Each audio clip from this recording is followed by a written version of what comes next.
আসসালামু আলাইকুম। আপনারা সবাই কেমন আছেন? আশা করি ভালো আছেন। আমিও ভালো আছি। আপনাদের সামনে নতুন আরেকটি রেসিপি নিয়ে হাজির হয়েছি। আপনারা দেখেই বুঝতে পারতেছেন এটা কিসের রেসিপি? বলেন তো, গেস করতে পারতেছেন? এটা কিন্তু ভিন্নধর্মী একটা রেসিপি। আমাদের অনেকে আছে যারা লাউ একদমই খেতে চায় না। কিন্তু লাউ তো আমাদের শরীরের জন্য অনেক বেশি উপকারী, তাই না? তো লাউটাকে যদি আমরা একটু ভিন্নধর্মীভাবে রান্না করি তাহলে লাউয়ের স্বাদ কিন্তু দ্বিগুণ হয়ে যায়।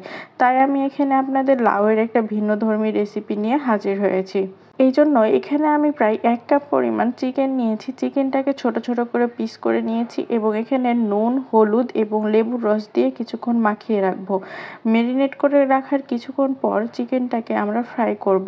এখন একটি প্যানে অল্প পরিমাণ সয়াবিন তেল নিয়ে এখানে আমি প্রায় 1 টেবিল চামচের মতো সয়াবিন তেল নিয়েছি। তেল নিয়ে সেখানে আমি যে মেরিনেট করা চিকেনটা দিয়ে দিব এবং সেটাকে ফ্রাই করতে থাকবো। এখন বেশ কিছু সময় ধরে এই চিকেনটাকে আমি ফ্রাই করতে থাকবো। আপনারা দেখলেই বুঝতে পারবেন আমি কি পরিমাণ ফ্রাই করেছি। আপনারা স্ক্রিনে লক্ষ্য করেন।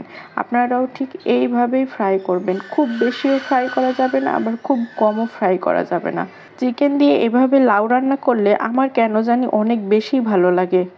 এখন এখানে আমি একটা ছোট সাইজের লাউ নিয়েছি এবং এই লাউটার অর্ধেক পরিমাণ আমি রান্না করব এবং এখানে প্রায় আমি হাফ কাপের একটু বেশি আমি আলু যোগ করেছি। ওটাও ঠিক কুচি কুচি করেই কেটে নিয়েছি লাউয়ের সাইজের করে। এখন একটা প্রেসার কুকারে লাউ এবং আলুটা দিয়ে দিব, কারণ এটাও অল্প পরিমাণ সিদ্ধ করে নিব।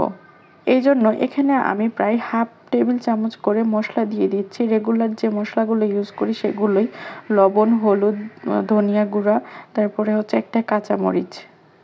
মশলাটা ভালো মতো মেশানোর জন্য অল্প পরিমাণ তেল ইউজ করেছি। এখন প্রেসারে আমি সিদ্ধ করে নিব। এখানে আমি প্রায় 2 থেকে 3টা সিজ দিয়েছি। আপনারা ঠিক এভাবেই সিজ দিয়ে নামিয়ে নেবেন।